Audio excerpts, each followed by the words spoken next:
Descending the stairs led me to a crystal throne which glittered with swirling light. I felt strangely compelled to approach and sit. As I took my place upon it, a sudden torrent of light enveloped me. The illumination overwhelmed my senses. I grew nauseous and weak, but before I lost consciousness, the throne ejected me to the floor. I fled and told no one what happened, for fear of being deemed tainted and banished from the village, for this was the way of my people. I tried to forget the experience, to convince myself it was my overactive imagination.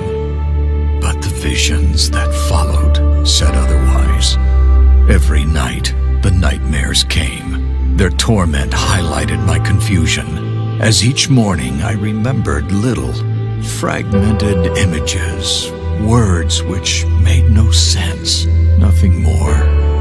I would have thought myself mad, if not for the strange, incomprehensible symbols I often drew in the sand. Proof that forces beyond my understanding were at work. People in my vicinity kept their distance, and I think they feared me.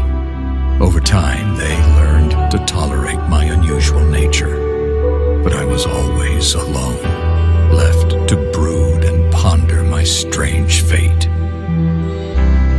One winter, it all came flooding back to me. I realized the crystal throne sat not at the bottom of some ancient ruins, but at the top of a construction incomprehensible in scale. That the ruins were not ruins of some lost city or ancient castle, but a single massive tower buried deep within the earth, and buried upside down. Some unexplainable force had lifted the construction into the sky, rotated it, and driven it into the ground. In that moment of clarity, I knew one thing above all others. I had to go back to that place, for the power within was the one thing that could save Artara. Years later, I found myself a commander in the last human kingdom's militia. The king, a just man and good friend, granted me a favor for my years of loyal service. I had but one request: a small force of men and resources to return to the village of my birth and explore the tower.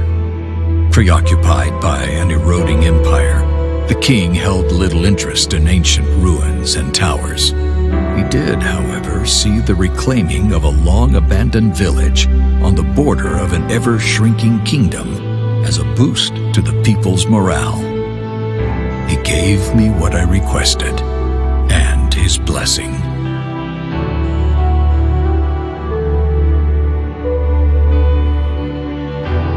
So here I am, returning to the very place which has haunted me my entire life. It is a desolate place now. Time has not been kind to my village. Most of it has rotted or been washed away. Yet the tower remains just as I remember it. I am in awe of the power within, and perhaps fearful. The men and I are setting up the camp in the village, while Cain and Maev, two of my most capable warriors, will scout the tower. Once again, I feel its call. We must uncover its secrets. We must find a way to reach the power within. If we fail, it will be the